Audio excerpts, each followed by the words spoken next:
Welcome to CNN. Today we're interviewing Nick Nolan, owner of Nick Nolan Corporations and utilitarianist. Welcome to the show. Nice to have you here, Nick. Good to be here. Thanks for having me on. So where did you first hear of the idea of utilitarianism? In reading the Principles of Morals and Legislation by Jeremy Bentham, I came to realize how utilitarianism works and its great benefits. Benefits? Who is this Jeremy Bentham guy anyway? He was a British philosopher and legal reformer in the 18th and 19th century. When Britain was trying to decide what laws to enact, he believed that they should have a policy that would bring the greatest net benefits to society. Okay, so could you tell me a little bit more about this policy? It's the moral concept of pleasure versus pain. Anything that increases pleasure and decreases pain for the community should be legal, and anything that increases pain for the majority of the community should be illegal. Bentham's motto was the greatest good for the greatest number. I see. But how can we determine if an action will be good or bad for the community? Every action should be judged right or wrong according to how far it tends to promote or damage the happiness of the community. But what happens if one action benefits one group but not another? Whichever has the greatest number should be the ones listened to.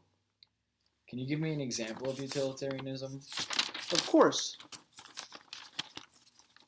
If a country was threatened with an attack and people's lives were at risk, the country would take a suspect or a prisoner of war. Although it is wrong to torture a person, it would be morally right in this case because it would save a large number of people. This is an example of utilitarianism because the government will be committing an action for the greater good of the community.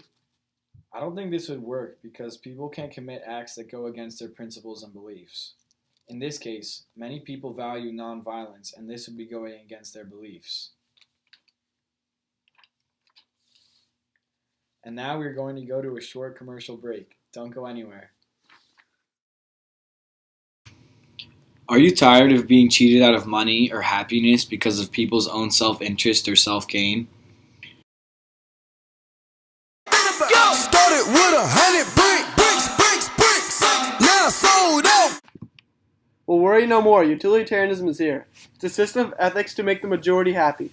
It's a beautiful way of life where people do actions for the greater good of the community. So please try taking a utilitarianist outlook on life. Go to utilitarianism.org to learn more.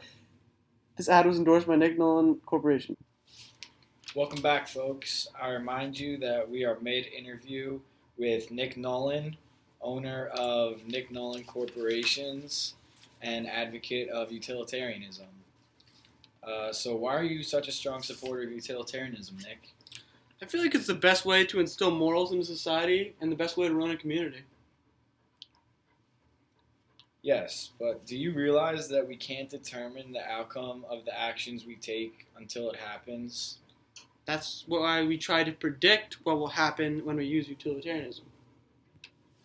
If your predictions are wrong, then there are negative effects on everyone in the community.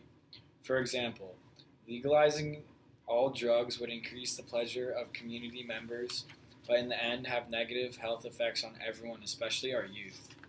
Okay, weighing the consequences of an action can sometimes be hard to do. But if people believe an action will be beneficial, then let it happen and it will be done. Sometimes people don't know what is good for them or for the rest of the community. Oftentimes people are swayed by their own self-interest. Of course, but in utilitarianism, the focus is on the community, not people themselves. But it's human nature for people to be concerned with their own self-good, and I don't think that this can work on a large scale. I know we're running out of time, but this approach works. If everyone is useful and we utilize everyone, then the community will benefit. I'm sorry, but I strongly disagree, and that's all the time we have for today. Tune in next week when we talk about nationalism and Nick Nolan Corporations joins us again.